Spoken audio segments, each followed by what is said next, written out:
Welcome to The Explainer. Today, we're going on an epic journey, one that spans a mind-blowing 7 million years. We're going to trace the earliest chapters of our own origins, stepping way back into a world that is long gone, just to uncover the monumental adaptations that actually ensured our survival. It's a story of dramatic climate shifts, fierce survival, and a profound transformation from the dense forests of ancient Africa to the sprawling savannas. But when you strip away those millions of years of complex evolutionary history, when you really get down to the core of how our entire lineage started, it's breathtakingly simple. It began with a single step. And that single step leaves us with a haunting, deeply intriguing question as we look at the evidence left behind. Who exactly walked across the Tanzanian ash 3.7 million years ago? Well, to answer that, we've got to start our chronological exploration much, much earlier. Section 1, Parting Ways with Apes. Okay, let's dive into this. To really understand our origins, we have to transport ourselves back 7 million years. Back then, Africa's dense rainforests stretched from coast to coast, but the climate was changing, and those vast forests, they were shrinking. They were retreating to make way for much more open environments. This timeline traces our roadmap through all those changes, starting with the very first hints of upright walking, moving through some incredible footprint discoveries, and finally arriving at the invention of the first technology. These are the critical adaptations that allowed our earliest ancestors to survive when the trees disappeared. Right at the beginning of that timeline, 7 million years ago, lived a creature that was neither entirely ape nor entirely human. It was something remarkably in between. Scientists call it Sahelanthropus chidensis. Discovered in Chad back in 2002, this ancient creature is currently our absolute oldest known hominin candidate. As those forests retreated, Sahelanthropus possessed a really vital budding trait, the ability to walk on two legs. And even if it was just for brief, kind of clumsy periods, that budding ability to walk upright was quite literally the difference between survival and extinction in a rapidly changing world. Section 2. Lucy changed everything. Now, jump forward to 1974. Paleoanthropologist Donald Johanson is digging in the Ethiopian desert, and he pulls a set of fossilized bones from the earth that absolutely shattered our scientific assumptions. They named her Lucy. She was a female Australopithecus of Forensis, and the sheer age of her bones is just staggering, 3.2 million years old. She was incredibly small, standing just 1.1 meters tall, but her knee joint and her pelvis, they told a startling, undeniable story. Lucy walked with a confident, upright stride. And this was a massive paradigm shift. For decades, scientists operated under this major myth. They assumed that a big brain came first, and because we were so smart, we decided to stand up and walk upright. But Lucy proved the exact opposite reality. Long before the human brain grew large, our ancestors were already walking. We didn't walk because we became smart. We became smart in part because we began to walk. Now, what's really interesting about this slide is that the brain size difference between these species is just staggering. A chimpanzee has a brain volume of about 380 cubic centimeters. Lucy, despite confidently walking around on two legs, had a brain barely larger than a chimp's at just 450 cubic centimeters. Compare that to us, modern humans, at 1,400 cubic centimeters. Upright walking arrived millions of years before our brains ever ballooned in size. Section 3. Frozen in volcanic ash. But bones aren't the only evidence we have of this incredible adaptation.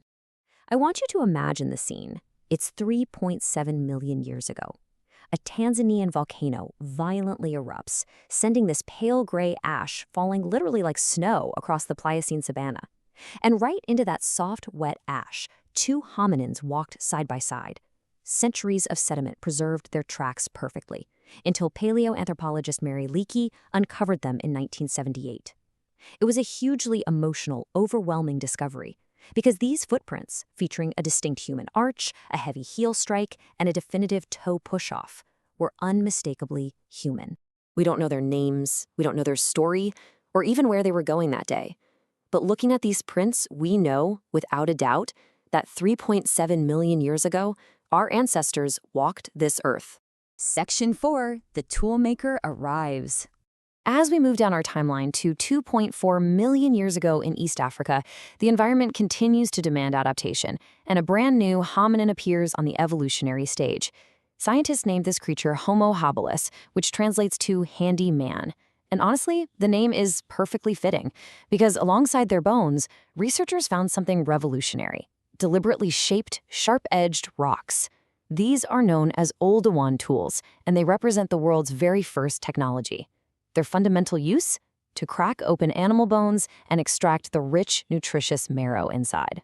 So the crucial point is how this sets off a magnificent evolutionary chain reaction. Step 1, these stone tools allowed Homo habilis to crack bones that other scavengers simply couldn't open. Step 2, this led to a massive increase in calorie and protein intake from the bone marrow. And step 3, that dense nutrition provided the exact fuel needed for a growing brain. Because their hands were finally free from walking, they could craft tools, the tools fed the brain, and then the bigger brain crafted better tools. It was this absolutely extraordinary feedback loop. Section 5. Why walk upright? For a century, scientists debated a massive underlying question. Why did bipedalism evolve at all? Like, what could have driven our ancestors to adopt this bizarre two-legged posture when almost every other mammal on the savanna used four? Well, the answer is an incredible compounding package of survival advantages. First off, walking on two legs uses a massive 75% less energy than knuckle walking on four limbs. Second, standing tall means way less of your body surface is exposed to the brutal, blazing African sun, which keeps you cooler. Third, it completely freed the hands, allowing early humans to carry food, cradle infants, and eventually wield tools. And finally, standing upright gave them the height to peer over the tall savanna grass, which was absolutely crucial for spotting deadly predators or tracking prey. Section 6. A branching family tree. Now, as these advantages really took hold, our family tree began to grow, but perhaps not in the way you might think. You know that famous March of Progress image? The one with a hunched ape smoothly transforming step by step into a modern human? Yeah, forget that. Evolution was never a neat, straight line. What actually happened was something called adaptive radiation. This is an explosion of related species competing and adapting simultaneously to environmental changes. And this brilliantly illustrates that at any given moment in prehistory, there wasn't just one type of early human. Multiple hominin species walked the earth at the exact same time. For example, the tool-making Homo habilis lived side by side on the savanna with a heavier-jawed hominin called Paranthropus boisei. Some of those evolutionary branches thrived for a time, and some ultimately died out. It's kind of a humbling thought, but we are not the inevitable outcome of evolution. We are simply the branch that survived. In fact, research confirmed in 2024 that this fierce interspecies competition actually drove a beautifully bizarre and highly diverse evolutionary pattern across the early Homo lineage. We were forged in a crucible of immense diversity and competition. Section 7. What comes next? What a journey it's been, right? From the very first hesitant, upright step in the deep forests of Chad to the confident strides immortalized in the Tanzanian volcanic ash, all the way to the first deliberately struck spark of Oldowan stone tool technology. The brain and the hand were finally working together, setting the stage for everything that makes us human. But millions of years ago, this was literally only just the beginning. Equipped with larger brains and free hands, our ancestors were about to push the boundaries of their world. As our ancestors prepare to conquer fire, build entirely new technologies, and ultimately leave the African continent, what profound challenges will the next great species, Homo erectus, face? Well, we'll explore that next time, as the great human migration is just about to begin. All right, welcome to this explainer. Today, we're diving into the epic, and I mean absolutely epic, journey of the most successful early human species to literally ever walk the planet, Homo erectus. We're going to explore how they totally defied the odds, completely rewired their own biology, and, well, basically conquered the world. Just think about this for a second. 1 million years ago, they tamed the flame. The sheer magnitude of that is just mind-blowing. Like, before this exact moment, the night was just terrifying. Total, absolute vulnerability. For millions of years, early hominins basically just hid and tried to survive the darkness. But then, a spark catches some dry grass, someone bravely holds up a torch, and boom, they pushed back the dark. This was the very first controlled fire in history, and it set the stage for literally everything that comes next. Okay, let's jump straight into Section 1, a new kind of human, the physical leap. So before our ancestors could go around conquering fire, they actually had to go through this massive physical transformation. Roughly 1.9 million years ago over in Africa, a huge leap happened. Out goes the smaller, kind of hunched-over predecessor, Homo habilis, and stepping right into the spotlight is Homo erectus, upright man. These guys stood about 1.8 meters tall. And they weren't just shuffling along the savannah, they were striding with incredibly modern proportions. We're talking long legs built for pure endurance, a narrower pelvis, and they were fully obligately bipedal. That means their bodies were 100% engineered just for walking upright. This was a creature absolutely ready to take on the world. But hey, they didn't just upgrade their bodies, they hit 1,000 cubic centimeters of brain volume. To put that into perspective, that is a massive cognitive boost, nearly 25% bigger than Homo habilis, and almost double the size of even earlier ancestors. So they're leaner, they're stronger, but most importantly, they finally had the raw processing power to completely change their destiny. And with that newfound physical and mental endurance, they pulled off something no hominin had ever done before. Which brings us to section 2, leaving Africa, the Great Migration. You know, for millions of years, hominins were totally stuck on the African continent, just confined there. But Homo erectus? They shattered those boundaries in basically a geological heartbeat. By 1.85 million years ago, they'd already made it to Dmanisi in Georgia. That makes them the first known humans in Eurasia.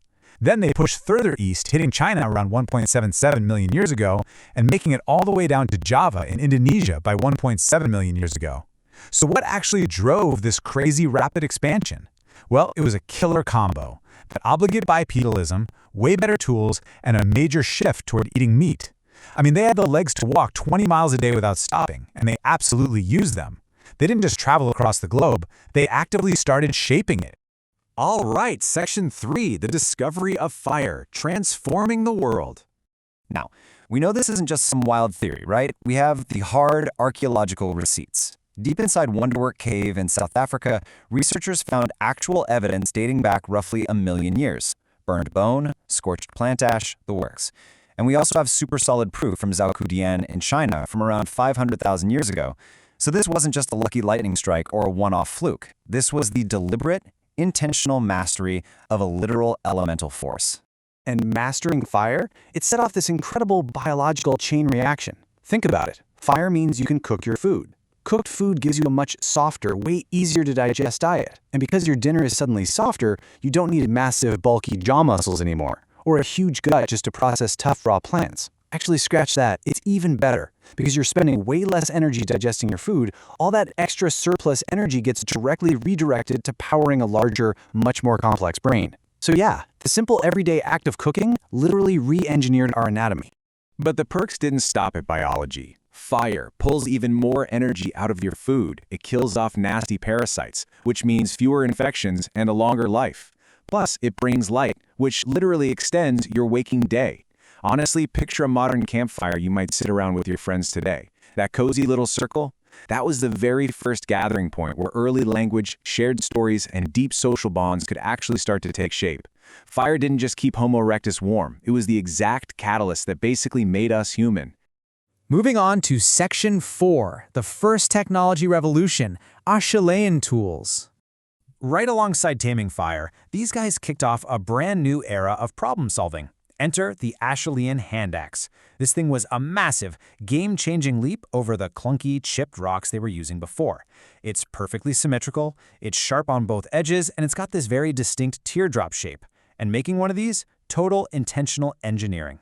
To craft an Acheulean hand axe, the maker had to use serious planning and spatial reasoning.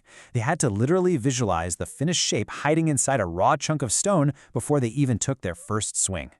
It was basically the Pleistocene equivalent of a Swiss Army knife. Seriously, a total multi-purpose tool. They used it for butchering meat, digging for roots, scraping hides, even throwing. But here's the absolute craziest part. This exact same basic design has been dug up at sites spanning thousands and thousands of miles, all across Africa, Europe, and Asia. Homo erectus had successfully invented the world's very first piece of universal tech. Let's look at Section 5, the brain trade-off, an evolutionary compromise. So biology is a pretty strict accountant, right? This whole tech and cognitive revolution came with a really hefty physiological price tag. A big brain is unbelievably expensive to keep running. It hogs a massive 20% of the body's total energy, even though it only makes up like maybe 2% of your body weight. To keep an organ that demanding fully powered up, something else in the body simply had to give up its share of the pie. To pay the brain bill, the body had to make some serious compromises. The gut shrank way down because, thanks to cooked, nutrient-dense food, it just didn't need as much processing power. Those heavy jaw muscles got smaller, which, get this, literally allowed the skull to expand outward to make room for that bigger brain. And, super interestingly, body hair thinned out. Losing the fur gave them way better heat dissipation. That was an absolute must for persistence hunting, where they basically just ran their prey to pure exhaustion under the blazing sun. Every single one of these physical tweaks was a step toward a creature that could think deeper and run further. And finally, Section 6, the descendant species, passing the torch. As we move into the later chapters of their timeline, we really start to see how they laid the exact groundwork for us. By around 700,000 years ago, certain populations of Homo erectus that had stayed behind in Africa evolved into this incredibly important new descendant, Homo heidelbergensis. These folks had an even larger brain, much more sophisticated tools, and we actually have hard evidence that they teamed up for cooperative hunting using crafted wooden spears. Homo heidelbergensis is basically the ultimate bridge species. From them, the family tree completely splits. One branch packed up, left Africa, and headed north into the freezing climates of Europe, eventually evolving into the Neanderthals. But the other branch, they stayed right there in the warmth of Africa. And from that specific group, roughly 300,000 years ago, us, the very first anatomically modern humans, Homo sapiens, finally step onto the stage. But don't think for a second that Homo erectus just quietly bowed out when their kids showed up. No way. They were stubbornly resilient. In places like Java, they actually managed to survive until roughly 110,000 years ago. Just let that sink in for a second. Because they managed to stick around for nearly 2 million years. Their timeline actually overlaps with ours. That's right, the exact same species that first conquered fire lived long enough to literally share the planet with early, anatomically modern Homo sapiens. Homo erectus, they were the first global backpackers, the original fire keepers, and the true architects of our very first tech culture. Honestly, without them, there's absolutely no us. But this whole overlapping timeline thing leaves us with a totally wild question to chew on as we wrap up this explainer. If early modern humans and ancient legends like Homo erectus and Neanderthals were actually wandering the globe at the exact same time, what on earth happened when two different kinds of human actually met face to face? Well, we're going to have to leave you with that little cliffhanger. Keep learning, stay curious, and I'll catch you on the next explainer. Welcome to this explainer. Today we're doing something pretty incredible. We are stepping way, way back in time to explore one of the most profound, deeply hidden mysteries of our human origins. We're going to embark on a journey that looks deep into our past, just to understand the hidden legacy that we carry inside us right this very second. Picture this, 40,000 years ago. It's honestly kind of hard to wrap your head around, but we were not alone. Our planet was once shared by two entirely distinct species of humans. They were walking the exact same Earth, breathing the same crisp Ice Age air, and surviving under the very same stars. So, the absolute biggest question we have to ask here is what actually happened when we met? Think about it. The dramatic convergence of two vast, completely independent timelines suddenly crashing into each other. For the longest time, the answers to that were just buried in the dust of prehistory. Now, before we get totally swept up in the narrative of all this, let's just ground ourselves in the facts for a second. Everything we're unpacking today comes straight from the incredible research foundation of the Rising Sun Channel's Human Evolution series. We're drawing entirely on their curriculum to finally uncover the truth about our ancestors. The sheer scale of the rise of Homo sapiens is it's staggering. Around 315,000 years ago, we find the very first evidence of Homo sapiens popping up in Morocco. I mean, we are so much older than we originally thought. Then, fast forward to about 60,000 years ago, and we see this massive out-of-Africa dispersal. But as our ancestors moved across the globe, they brought this massive cognitive revolution with them. They suddenly had abstract thought, language, and this amazing ability to believe in things they couldn't physically see, like the future. It changed absolutely everything. Look, we've all seen the pop culture portrayals, right? Neanderthals as these brutish, dim-witted cavemen dragging their knuckles around, maybe grunting at a rock. But the scientific reality completely shatters that myth. Actually, scratch that, it destroys it. They had massive brains, averaging up to 1,500 cubic centimeters. That's as large or even larger than modern humans. They controlled fire, they crafted highly sophisticated tools, and get this, recent research from 2024 even shows they were treating wounds with medicinal plants. They weren't just barely scraping by. They were burying their dead with flowers and pigments. That suggests a really rich, ritualistic life. They definitely weren't our inferiors. They were our equals. So fast forward to about 50,000 years ago. Migrating groups of taller, slightly more slender Homo sapiens finally arrive in the Middle East and Europe. And who do they run into? The culturally established, super powerfully built Neanderthals who had already been surviving there for hundreds of thousands of years. The cinematic tension of this moment is just unbelievable. Imagine two distinct human species locking eyes across a snowy, pine-forested river valley for the first time. 7,000. According to a landmark 2024 study out of UC Berkeley, that is exactly how many years this period of interaction lasted, from 5,500 to 4,350 years ago. For 7 entire millennia, these two human species didn't just fight or compete with each other. They cautiously coexisted. They shared fires, they shared territory, and most importantly, they shared genes. And all of this coexistence leads to a genetic reality that is, frankly, a total game changer. 1 to 4%. If your ancestors came from outside of Africa, you carry between 1 and 4% Neanderthal DNA. Right now, today, you are literally part Neanderthal. How wild is that? And we can say this with absolute 100% certainty thanks to geneticist Svante Pääbo. Back in 2010, his team actually published the Neanderthal genome, totally confirming this interbreeding. This genetic discovery was so revolutionary, so earth-shattering, that it won the 2022 Nobel Prize in Physiology or Medicine. It literally rewrote the entire human family tree. But you might be wondering, why does this matter for you? Well, because this ancient DNA is not just some inner history lesson. It is active biology inside your body right this very second. Neanderthal gene variants in modern humans include immune system genes that literally help us fight off modern viruses. One specific variant even appears to offer protection against severe COVID-19. On top of that, skin pigmentation genes we got from Neanderthals likely helped early Homo sapiens adapt to the low sunlight environments of Europe and Asia. Because these traits were useful, they stuck around. They are actively helping you survive today. And just to show you how incredibly diverse the ancient world really was, we've got to talk about the Denisovans for a second. This was an entirely separate third human group that we know about mainly from DNA found in a single Siberian cave. Oceanian and Southeast Asian populations carry about 4 to 6% Denisovan DNA. Our ancient world wasn't just some straight, simple line from ape to man. It was this vast, complicated web of different human populations interacting and mixing genes. Okay, stepping away from the genetics for a minute, let's just marvel at the cave art revolution. Around 45,000 years ago in Sulawesi, Indonesia, we see the oldest known figurative painting. It's a pig. Then 32,000 years ago in France's Chauvet Cave, you have these incredibly dynamic charging rhinos and lions drawn with just astonishing skill. But honestly, the most stunning discovery goes back way further. 115,000 years ago, we find ochre-stained shells used as jewelry in Spain, and they were made by Neanderthals. That predates Homo sapiens in Europe entirely. The beautiful, profound human impulse to create art and leave a mark is literally older than our own species. Yet, despite all of that, despite their brilliance, their beautiful art, and their immense physical strength, by 40,000 years ago, the Neanderthals were totally gone from the earth. So what happened? Why did our closest, highly intelligent cousins ultimately disappear while we somehow survived? The honest truth here is that science is still putting the exact pieces together. It wasn't just some sudden, brutal conquest, but a really complex mix of shifting factors. You had severe climate change bringing a rapid, unforgiving cooling event to Europe. Then, of course, natural competition with Homo sapiens for super limited resources. And finally, there was assimilation.